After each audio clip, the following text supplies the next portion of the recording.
My name is Claire Whitmore. I'm 34 years old, and for most of my adult life, I believed I was good at relationships.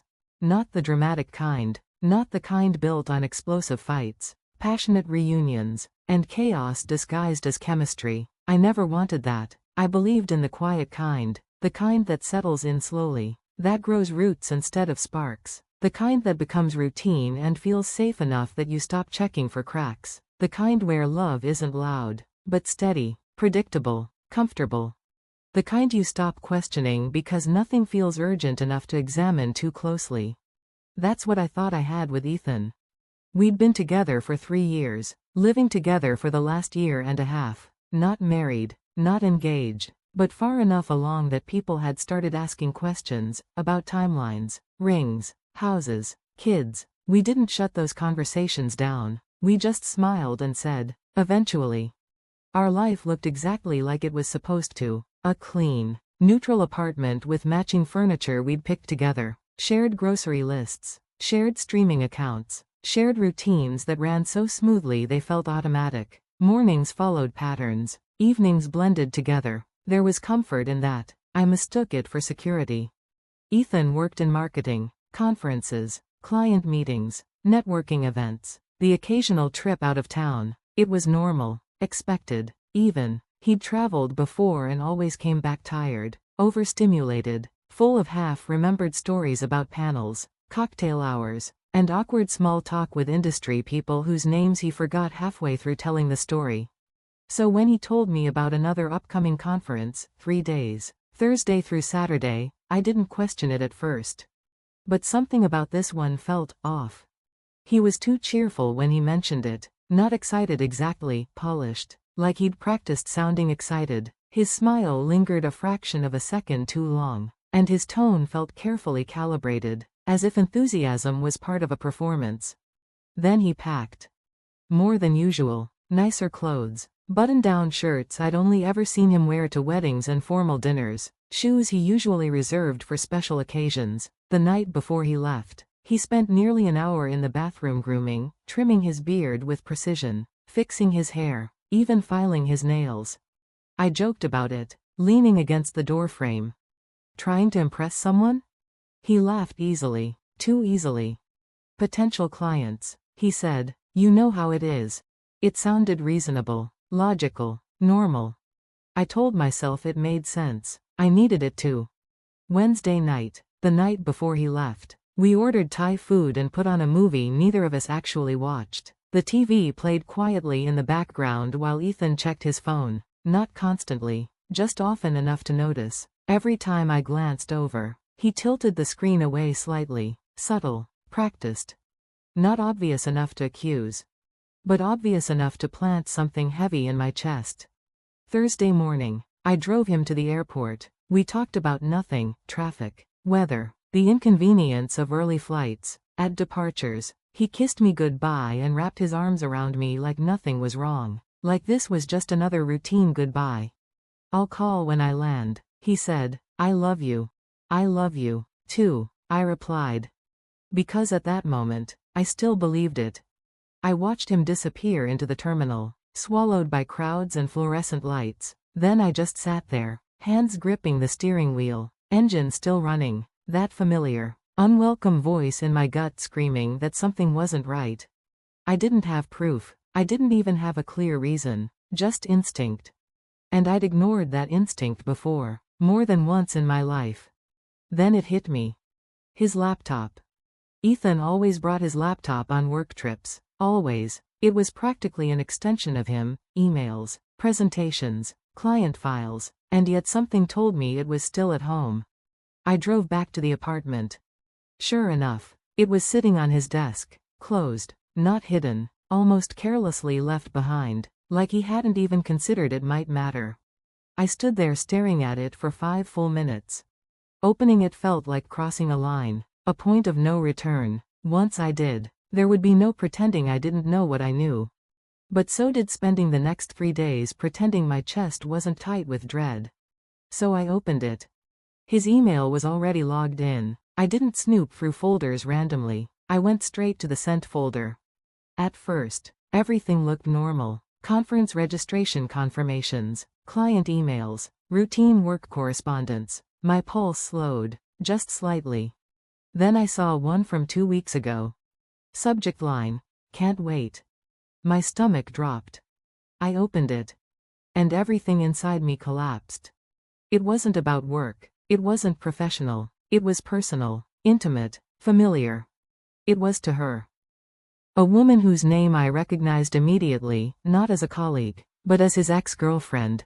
There were hotel details, room numbers, jokes about finally having uninterrupted time together, plans disguised as logistics, desire hidden behind casual language. And then the line that made my hands go numb. "He'll never know. I'll handle everything." There was no misunderstanding, no context that softened it, no plausible explanation waiting to save me. Just 4 months of lies hiding in plain sight. And in that moment, the version of my life I thought I was living ended quietly, right there in our apartment, with his laptop open in front of me. I didn't scream. I didn't cry. Something colder settled in instead. And for the first time, I didn't want answers. I wanted control. I sat there for a long time after that, staring at the screen until the words blurred. The apartment felt unfamiliar, like I was trespassing in my own life. Ethan's mug was still in the sink. His jacket hung over the chair, physical evidence of a relationship that minutes ago I thought was solid, now exposed as a carefully managed illusion. Anger came in waves, hot, sharp, almost physical. My hands shook so badly I had to lace my fingers together just to keep them still. But underneath the anger was something else. Something colder. Clarity. This wasn't a mistake. This wasn't a moment of weakness. This was planning, coordination, calculation. I scrolled back 4 months. That's how long it went on. At first, the emails were cautious, professional. She was a former client, now working with one of Ethan's company's partner vendors. Their tone shifted gradually, so slowly it felt almost intentional. Compliments turned personal, jokes turned suggestive, suggestions turned promises. They talked about timing, about opportunity, about how easy it was to lie to the people who trusted them. I screenshotted everything, every message, every date, every detail about the hotel. I sent the screenshots to my own email, then deleted the sent messages from his account. If Ethan thought he was clever, I wasn't going to give him a warning. Then I did something I never thought I'd do. I looked her up. Her name led me straight to her social media, public profile, carefully curated happiness, smiling photos, inspirational captions about growth and honesty. And then I saw him. Her husband. Mid-40s, corporate-looking, photos with their kids, family vacations, anniversary posts. A man who looked like he believed in his life the same way I had believed in mine. I felt sick. Because now this wasn't just about me. Ethan hadn't just betrayed me, he'd inserted me into a larger lie that was already destroying someone else's family. And suddenly, confronting him privately felt insufficient. Almost indulgent. I called my best friend, Lena, and told her everything. She didn't interrupt. She just listened until my voice cracked. "What are you going to do?" she asked quietly. "I don't know yet," I said, and realized that wasn't true. "But I'm not letting him come home and pretend none of this happened." "You could call him now." "No." I stared at Ethan's email inbox, the evidence glowing back at me. "If I do that, he controls the damage," I said. "He lies, he spins it, he minimizes." "So what then?" I took a breath. "Then I wait." That afternoon, I researched. The hotel was easy to confirm. He'd mentioned it casually in one of his messages, like he didn't even need to hide it. I found her husband's full name, his work email, even his phone number. All public, all traceable. By Thursday evening, the plan wasn't forming anymore. It was set. The small emotional absences had been there for months, tiny gaps in conversations, delayed replies, a warmth that felt slightly rehearsed. I'd explained them away because it was easier than questioning them, easier than admitting that something fundamental might already be breaking beneath my feet. I told myself I was tired, that we were both busy, that long-term relationships naturally softened at the edges. I believed it because I wanted to. At 6:15 p. I grabbed my keys.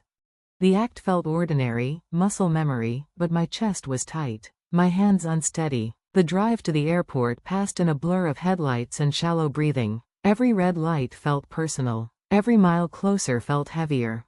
The terminal was colder than usual when I stepped inside. Brighter, louder. Every sound echoed, heels on tile, suitcase wheels rattling, overhead announcements bleeding into one another. It felt like the world had turned its volume up because I was walking into a moment that would split my life cleanly in two, before, and whatever came after.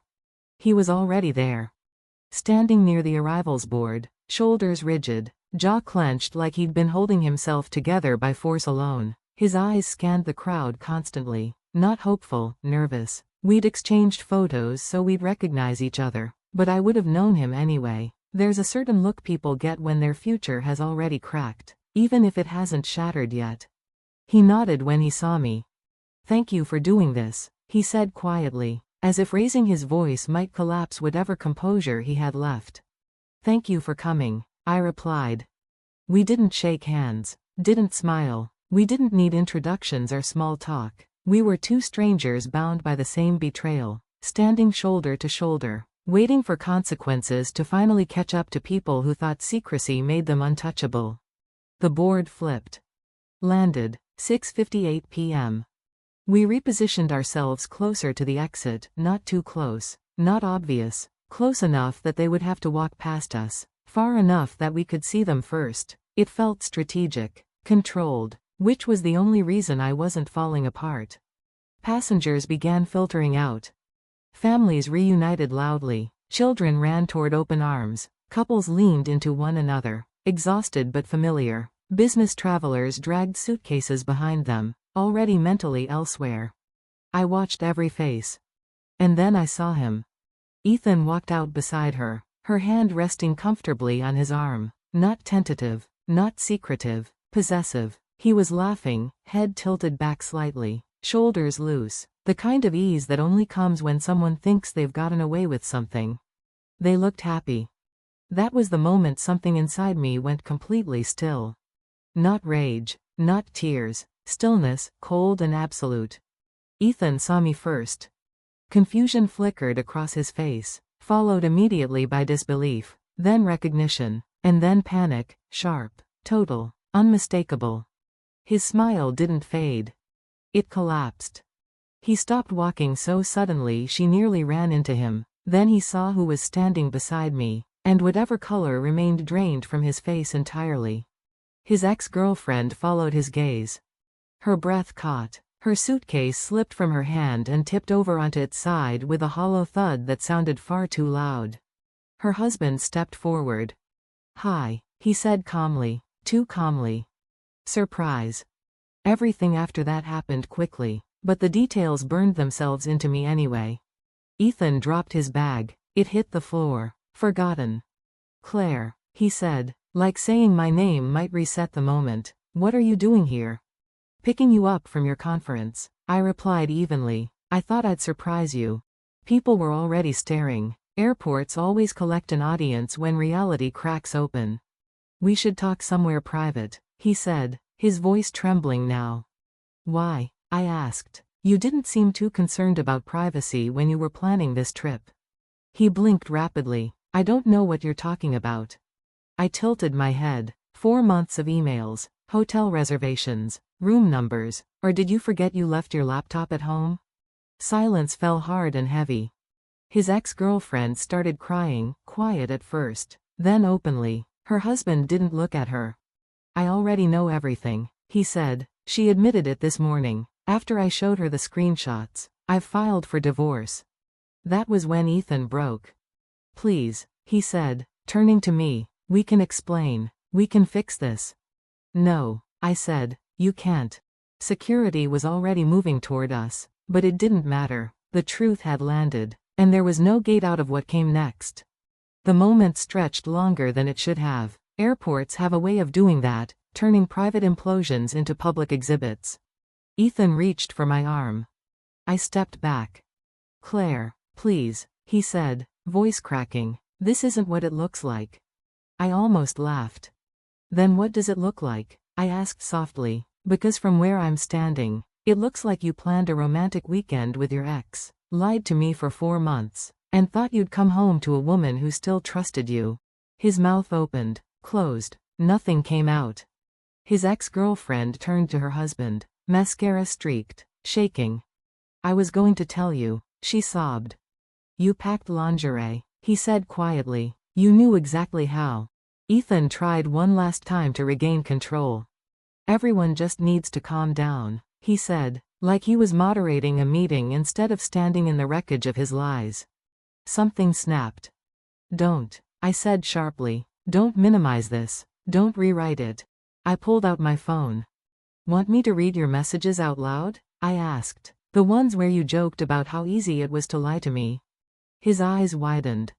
Please, he whispered. You're embarrassing me. You embarrassed yourself, I said. I just showed up. Security intervened. We were asked to move outside. We're done anyway, I said. I turned to Ethan one last time. Your things will be packed. You have until Wednesday. Where am I supposed to go? He asked, panicked. I glanced at her. You're good at planning, I said. I'm sure you'll manage. I didn't look back.